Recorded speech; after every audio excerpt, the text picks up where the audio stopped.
Hello दोस्तों। रोज़ाना की तरह ही एक बार फिर से मैं आज आपके लिए 3 हॉरर स्टोरी लाया हूँ, जो कि अलग अलग व्यक्ति द्वारा भेजी गई है। पहली स्टोरी है अशोक जी की, दूसरी स्टोरी है रत्नेश जी की, तीसरी और आखिरी स्टोरी है राहुल जी की। तो सबसे पहले इन तीनों व्यक्तियों को तहे दिल से धन्यवाद देता हूँ। एक बात आप लोगों से और कहना चाहता हूँ कि जो भी मैं स्टोरी सुनाता हूँ वो कोई फेक स्टोरी नहीं है, यानी कि आप ही के द्वारा दी गई स्टोरियाँ हैं। और आप भी अपनी स्टोरी मुझ तक पहुँचा सकते हैं इंस्टाग्राम या व्हाट्सएप नंबर के माध्यम से, या आप मुझसे कॉल पर भी बात कर सकते हैं। तो चलिए बढ़ते हैं अपनी पहली स्टोरी की तरफ, जो कि अशोक जी की है। अशोक जी बताते हैं कि वे 10 सालों से एम्बुलेंस में लाश ढोने का काम कर रहे हैं। इसके पहले वे ट्रक ड्राइविंग किया करते थे, लेकिन उन्होंने कुछ कारणवश ट्रक वाली नौकरी छोड़ देते हैं और एम्बुलेंस में ड्राइवर के तौर पर काम करने लगते हैं। अब उनको दूसरे की गाड़ी चलाते हुए काफ़ी दिन हो जाते हैं, जिसकी वजह से वे स्वयं गाड़ी ले लेते हैं और उसे हॉस्पिटल में लगा देते हैं। वैसे हॉस्पिटल में गाड़ी से लाश ढोना कोई आसान बात नहीं होता, लेकिन कहते हैं ना, पैसे के लालच में इंसान सब कुछ करने के लिए तैयार हो जाता है। कुछ दिनों बाद अशोक जी खुद की गाड़ी खरीद लेते हैं और उसी में लाश ढोने लगते हैं। अब उनकी इनकम में काफ़ी ज़्यादा इजाफा हो रहा था और उनके घर वाले बेहद खुश थे, क्योंकि अगर दिन में एक लाश भी ढोने के लिए मिल जाए तो अशोक जी काफ़ी मोटी रकम लेते थे। ऐसे ही सब कुछ चलता रहा। अब उनकी लाइफ पहले से बेहद अच्छी हो गई थी, लेकिन कहते हैं सुख और दुख जीवन का एक पार्ट होता है। कुछ दिनों बाद उनके जीवन में बहुत बड़ा मोड़ आता है, जिससे उनका जीवन पूरी तरह से उथल पुथल हो जाता है। बात तब की है जब अशोक जी रोजाना की तरह ही हॉस्पिटल से लाश को एक गांव ले जा रहे थे। दरअसल लाश एक महिला और उसके बच्चे की थी। उस महिला की डिलीवरी की वक्त मौत हो गई थी, जिसकी वजह से उसका बच्चा भी मर गया था। अब शाम का समय था और मैं इन दोनों की लाश को अपनी एम्बुलेंस की गाड़ी से उसके गांव ले जा रहा था। उसके गांव पहुंचते पहुंचते रात हो जाती है। अब उनकी लाश को मेरे गाड़ी से निकाला जाता है। सभी लोग बहुत ज़्यादा रो रहे थे, लेकिन मेरे लिए तो ये सब देखना आम बात थी। अब मैं अपनी गाड़ी लेकर वापस हॉस्पिटल की ओर चल देता हूँ। अब तक रात के 11 बज चुके थे।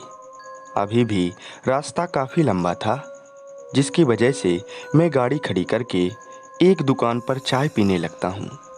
चाय पीने के बाद मैं फिर से गाड़ी स्टार्ट करता हूँ और आगे की ओर बढ़ने लगता हूँ। रात ज़्यादा हो गई थी, जिसकी वजह से रोड भी खाली खाली दिख रही थी और मेरी गाड़ी की स्पीड भी ठीक ठाक ही थी। तभी अचानक गाड़ी बंद हो जाती है। एक पल के लिए मैं सहम से जाता हूँ, क्योंकि कोई भी चलती गाड़ी ऐसे बंद नहीं होती है। खैर फिर मैं गाड़ी से उतरता हूँ और फिर गाड़ी का बोनट खोलता हूँ तो गाड़ी की बोनट से धुआं निकल रहा था। कुछ पल के लिए मैं आश्चर्यचकित हो गया कि ऐसे कैसे हो सकता है। कुछ देर बाद गाड़ी की पीछे वाली सीट से रोने की आवाज़ आती है, जो कि एक बच्चे की थी। मैं दौड़कर पीछे जाता हूँ और पीछे का दरवाज़ा खोलकर देखता हूँ तो पीछे कोई भी नहीं था। अब मेरी धड़कन तेज हो गई और मेरे डर के मारे हाथ पैर कांपने लगे। मैं जल्दी से पीछे का दरवाज़ा बंद करके आगे की ओर चला जाता हूँ और फिर से गाड़ी स्टार्ट करने लगता हूँ। फिर बहुत प्रयास करने के बाद गाड़ी स्टार्ट हो जाती है और मैं गाड़ी को भगाने लगता हूँ। आज पहली बार मैं इतना ज़्यादा डरा हुआ था। अभी कुछ दूर गया ही था कि तभी मेरी नज़र बगल की सीट पर जाती है जिसमें वह औरत बैठी हुई थी और अपने बच्चे को दूध पिला रही थी। इतना देखते ही मेरे गाड़ी का हैंडल मुड़ जाता है और मेरी गाड़ी पेड़ से जाकर टकरा जाती है। गाड़ी टकराते ही मैं बेहोश हो जाता हूँ और जब मुझे होश आता है तब रात के 2 बज चुके थे। अब बगल की सीट पर कोई भी नहीं था और जब मैं पीछे मुड़कर देखता हूँ तो वह औरत रोड पर बैठी हुई अपने बच्चे को दूध पिला रही थी। इतना देखते ही मैं पैदल ही भागने लगता हूँ। भागते भागते मुझे रोड के किनारे एक घर दिखता है। फिर मैं उसी घर में जाकर आवाज़ लगाता हूँ। फिर घर से एक बुजुर्ग महिला बाहर निकलती है। मैं पूरी तरह से डरा हुआ था और फिर वह बुजुर्ग महिला मुझे अंदर ले जाती है और फिर मैं उससे पूरी बातें बताता हूँ। पहले तो वह मेरे ऊपर विश्वास ही नहीं कर पा रही थी, फिर मेरे जोर देने पर वह समझ जाती है। मैं इतना ज़्यादा डरा हुआ था कि मुझे बाहर जाने में भी डर लग रहा था। फिर उस बूढ़ी माँ ने मुझे बिस्तर पर लेटाया और मेरे पास आकर बैठ गई। सच बताऊं तो आज की डेट पर कोई किसी की मदद नहीं करता, लेकिन उस बूढ़ी माँ ने मेरी बहुत हेल्प की। फिर वह मेरे लिए चाय बनाने चली जाती है। तभी मुझे वह औरत फिर से नजर आई। मैं इस बार जोर से चिल्लाता हूँ तो वह बूढ़ी माँ दौड़कर मेरे पास आई और कहती है, बेटा तू टेंशन ना ले, मैं जानती हूँ कि तेरे साथ क्या हो रहा है। फिर वह बूढ़ी माँ आधे घंटे तक मंत्र का जाप करती है, जिसकी वजह से अब मुझे राहत मिलने लगती है और मैं चैन की नींद सोने लगता हूँ। जब मैं सुबह उठता हूँ तो वह बूढ़ी माँ पूजा कर रही होती है। फिर मैं उस बूढ़ी माँ से आशीर्वाद लेता हूँ और घर की ओर चल देता हूँ। घर जाकर पूरी बात अपनी पत्नी से बताता हूँ तो मेरी पत्नी मेरी बात सुनकर दंग रह जाती है और मुझसे कहती है कि तुम ये काम आज से मत करो, क्योंकि यदि जीवन रहेगा तो तुम किसी और माध्यम से पैसे कमा सकते हो। फिर दोस्तों, मैं हमेशा हमेशा के लिए लाशों को ढूंढना छोड़ देता हूँ। इस प्रकार यह घटना मेरे जीवन की सबसे बड़ी घटना बन जाती है। एक बात और कहना चाहता हूँ कि ऐसी घटना सबके साथ में नहीं होती, लेकिन जिसके साथ में भी होती है वह मरते दम तक इस चीज़ को नहीं भूल सकता है। खैर, कुछ दिन बाद मैं दूसरी नौकरी करने लगता हूँ। आज मेरी उम्र 45 साल की हो गई है और मैं शांति से अपना जीवन यापन कर रहा हूँ। तो दोस्तों, ये कहानी थी अशोक जी की, जो मेरे साथ इंस्टाग्राम में काफ़ी पहले से जुड़े हुए हैं और उन्होंने अपनी आप बीती मेरे साथ शेयर की है। अब बढ़ते हैं अपनी दूसरी कहानी की तरफ, जो कि रत्नेश जी की है। रत्नेश जी रेलवे फाटक में 20 सालों से गेटमैन की नौकरी करते आ रहे हैं। इस दौरान उन्होंने कई घटनाओं को देखा और उसको झेला है। इसी वजह से उन्हें निडर बाबू के नाम से भी जाना जाता है। सभी कर्मचारी उनकी बहुत ज़्यादा इज्जत करते हैं। वैसे कोई भी काम हो, अगर शिद्दत से किया जाए तो उसमें पैसे के साथ साथ इज्जत भी कमाया जा सकता है। रत्नेश जी बताते हैं कि वे राजस्थान के रहने वाले हैं और उनकी जॉब रेलवे फाटक में गेटमैन के रूप में लगती है।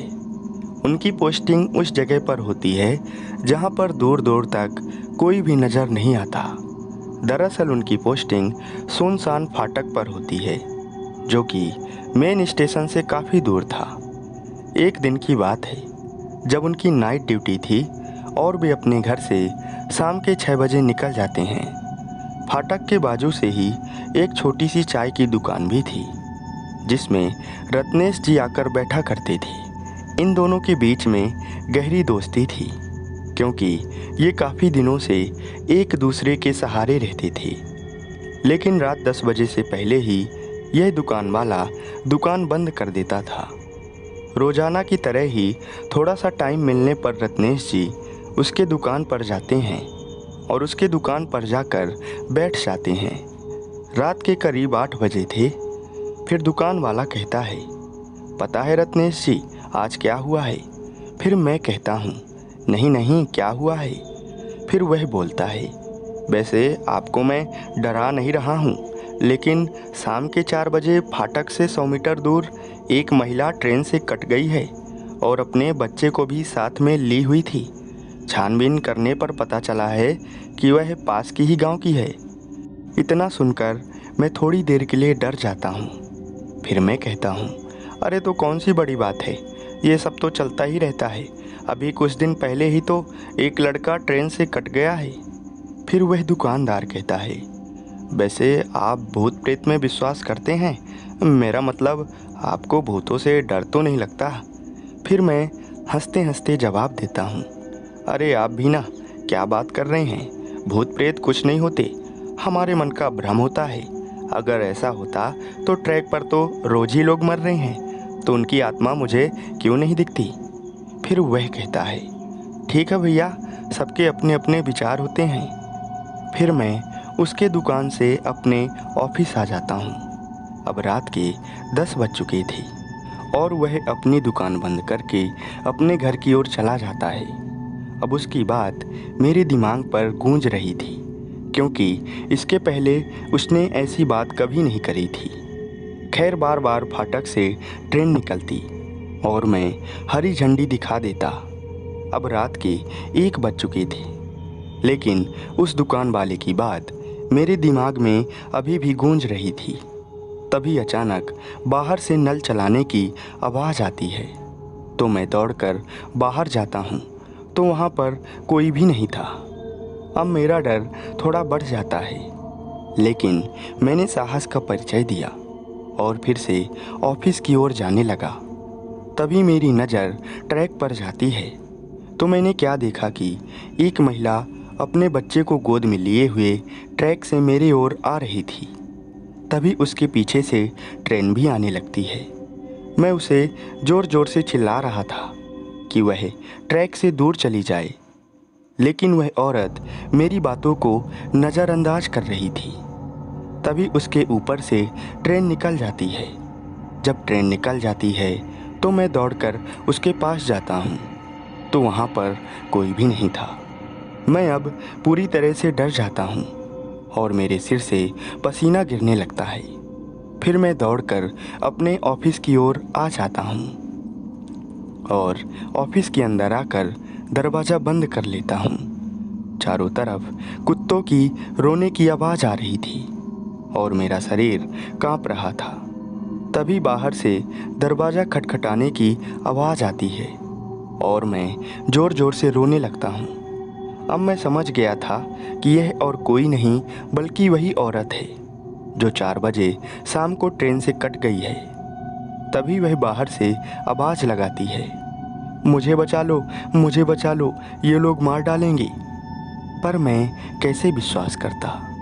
मुझे लगा ये मेरे साथ छलावा कर रही है और वह बोल भी रही थी कि आप मुझसे मत डरो, मैं इंसान हूँ, कोई भूत नहीं। लेकिन मैं फिर भी दरवाज़ा नहीं खोलता हूँ। लगभग आधे घंटे तक वह गिड़गिड़ाती रही और यह बोलती रही कि मुझे बचा लो, मुझे बचा लो। कुछ देर बाद वह शांत हो जाती है और मैं किनारे की खिड़की से देखता हूँ तो बाहर कोई भी नहीं था। अब मैं धीरे से दरवाज़ा खोलता हूँ और दरवाज़ा खोलने के बाद इधर उधर देखता हूँ तो कोई भी नहीं था। अब मैं जैसे ही मुड़कर अंदर की ओर जाता हूँ तो वह औरत मेरे कंधे पर हाथ रखते हुए बोलती है, कहाँ जा रहे हो बाबू, हमें बचाओगे नहीं? इतना सुनते ही मैं हड़बड़ा के भागने की कोशिश करता हूँ। तभी वह मेरे सामने खड़ी हो जाती है। फिर मैं क्या देखता हूँ कि उसके बाल ज़मीन को टच कर रहे थे और उसने एक हाथ पर अपने बच्चे को दबाया हुआ था। उसके बच्चे की आंख पूरी तरह से लाल थी और उस बच्चे ने अपने हाथ पर मांस का टुकड़ा लिया हुआ था। इतना देखकर मैं ज़ोर ज़ोर से रोने लगता हूँ। तभी उसका लड़का मेरे गर्दन को पकड़कर ऊपर उठा लेता है। मेरी सांस थमने ही वाली थी कि इतने में ही वह मेरे गर्दन को छोड़ देता है अब मैं ज़मीन पर पड़ा हुआ था और वह औरत अपने बच्चे को दबाए हुए ट्रैक से वापस जाने लगती है। फिर धीरे धीरे मेरी आंखें बंद हो जाती है। इसके बाद मुझे कुछ भी मालूम नहीं रहता। फिर जब सुबह होती है तो रेलवे कर्मचारी मुझे उठाते हैं। फिर मैं उन्हें सारी बातें बताता हूँ, जिससे वो लोग भी सहम जाते हैं। फिर उस दिन के बाद मैं अपनी ड्यूटी दूसरे फाटक में करवा लेता हूँ और इस घटना के बाद मेरा भूत प्रेत के ऊपर विश्वास और भी ज़्यादा बढ़ जाता है। कई लोगों को ऐसी घटना काल्पनिक लग सकती है, लेकिन जब स्वयं के साथ ऐसा होता है तो इंसान सब कुछ मानने के लिए तैयार हो जाता है। तो दोस्तों, ये कहानी थी रत्नेश जी की। अब हम बढ़ते हैं अपनी आखिरी स्टोरी की तरफ, जो कि राहुल जी की है। राहुल जी बताते हैं कि आज उनकी उम्र 40 साल की हो गई है, लेकिन वो जब छोटे थे, यानी कि उनकी उम्र जब 15 साल की थी, तब उन्होंने कुछ ऐसा देखा जिसे वो कभी नहीं भूल सकते। बात तब की है जब राहुल जी अपने नानी के यहाँ स्कूल की छुट्टियों में जा रहे थे। उनके नानी का गांव रायपुर छत्तीसगढ़ से थोड़ी पहले ही था। राहुल जी आज बहुत खुश थे, क्योंकि आज उनको नानी नाना के यहाँ जाना था। तभी राहुल की मम्मी राहुल के पापा से बोलती है, अरे ओ जी, कितने बजे बस स्टैंड से बस मिलेगी? तभी राहुल के पापा बोलते हैं, हाँ हाँ, और सच बच जाओ, अब कोई बस नहीं है, सिर्फ एक बस है जो कि शाम को 5 बजे मिलेगी। और वो बस कोई ऐसी वैसी बस नहीं है, वह एक भूतिया बस है। तभी राहुल की मम्मी जवाब देते हुए कहती है, अरे हाँ हाँ, मुझे मत डराओ, मैं जानती हूँ तुम मुझे नहीं जाने देना चाहते हो, इसलिए ऐसी बातें कर रहे हो। खैर, मम्मी पापा की इस बहस को मैं सुन रहा था और फिर मेरी मम्मी मुझे लेकर शाम के 4 बजे बस स्टैंड की ओर निकल जाती है। फिर मेरी मम्मी बस का टिकट कटवा आती है और हम लोग टिकट नंबर देखकर बस में बैठ जाते हैं। अभी बस को चलने में काफ़ी समय था, क्योंकि उसका 5 बजे का टाइम था। अब धीरे धीरे बस भरने लगी थी। मेरी आगे वाली सीट पर मेरी दादाजी की उम्र के एक बुजुर्ग आदमी बैठे हुए थे, जो मुझसे बातें कर रहे थे। तभी ड्राइवर बस को स्टार्ट करने लगा, लेकिन बस स्टार्ट ही नहीं हो रही थी। अब 5 बजे से ऊपर टाइम हो गया था। तभी पता चला कि बस में मामूली खराबी आ गई है, जिसकी वजह से बस स्टार्ट नहीं हो रही है। वैसे भी अब 6 बजने ही वाले थे और मेरे नानी के घर पहुंचने के लिए 4 घंटे का टाइम भी लगता था। खैर, बड़ी मशक्क़त के बाद बस स्टार्ट होती है और फिर चलने लगती है। बस अपने समय से बहुत लेट थी, जिसकी वजह से बस का ड्राइवर बस को बहुत तेज चला रहा था। सभी लोग मज़े से बैठे हुए थे। तभी आगे से खराब रोड मिलती है, जिसकी वजह से बस की स्पीड स्लो हो जाती है। अब बस जंगल में प्रवेश कर चुकी थी और कुछ दूर गई ही थी कि तभी अचानक चलती बस की सामने वाली लाइट बंद हो जाती है। तभी जल्दी से ड्राइवर ब्रेक मारता है और सभी लोग घबरा जाते हैं।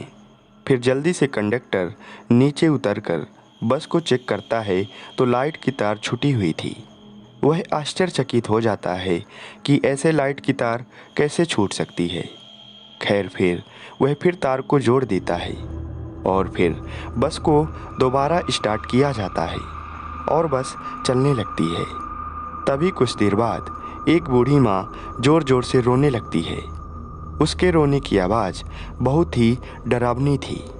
फिर कुछ लोग उससे रोने का कारण पूछते हैं, तो वह कुछ भी नहीं बता रही थी और ज़ोर ज़ोर से सिर्फ रोए जा रही थी।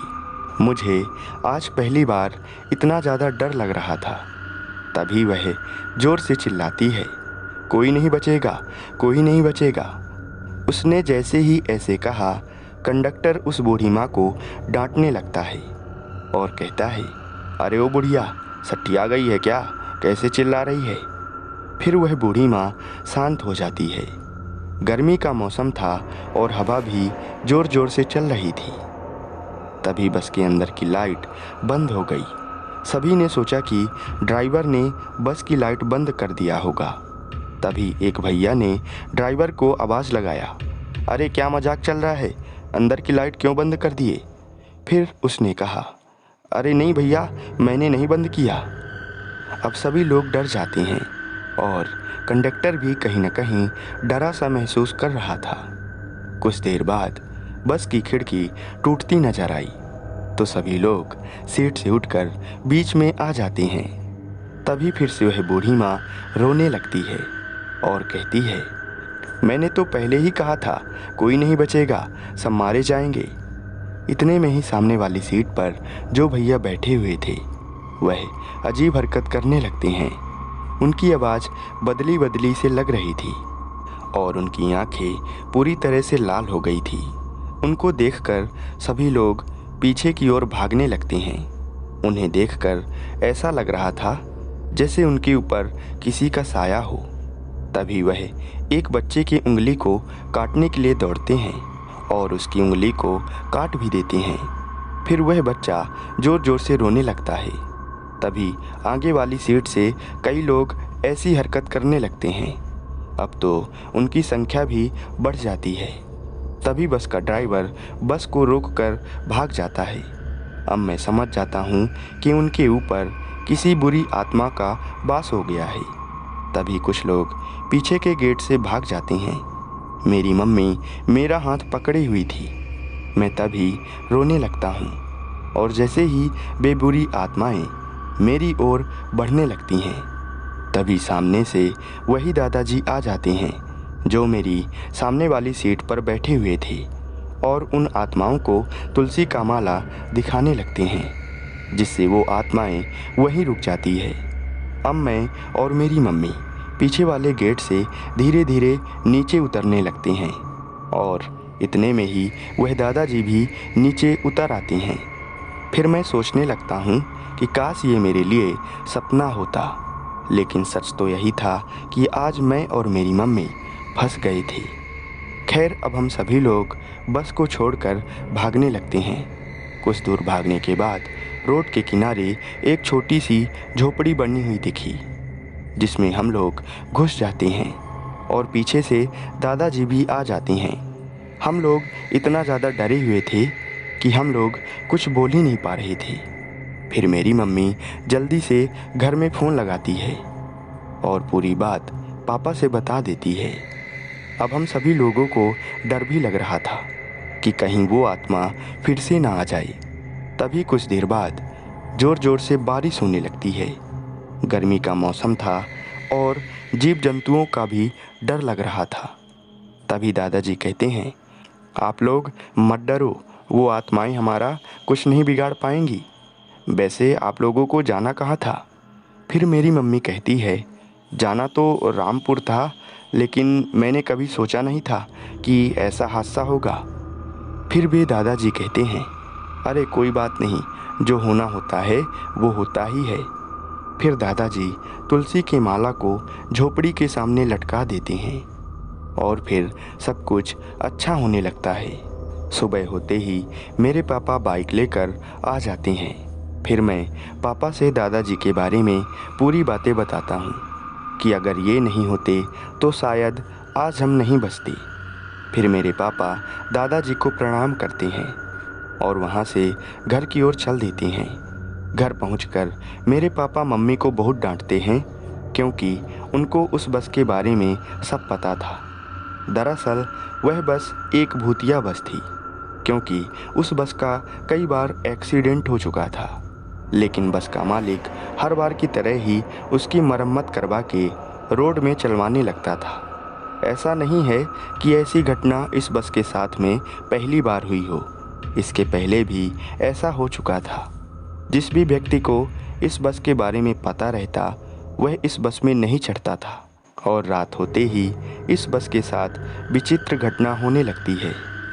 तो दोस्तों, ये थी आज की तीनों कहानियाँ जो कि आप जैसे श्रोताओं द्वारा भेजी गई हैं। यदि आपके साथ भी कोई ऐसी घटना घटी हो जो आप मुझसे बताना चाहते हैं तो आप निसंकोच शेयर कर सकते हैं, इंस्टा या व्हाट्सएप किसी भी प्लेटफॉर्म में। तो आज के लिए बस इतना ही। मिलते हैं आप ही के द्वारा भेजी गई हॉरर स्टोरी के साथ। तब तक आप अपना ध्यान रखिए और मस्त रहिए। धन्यवाद।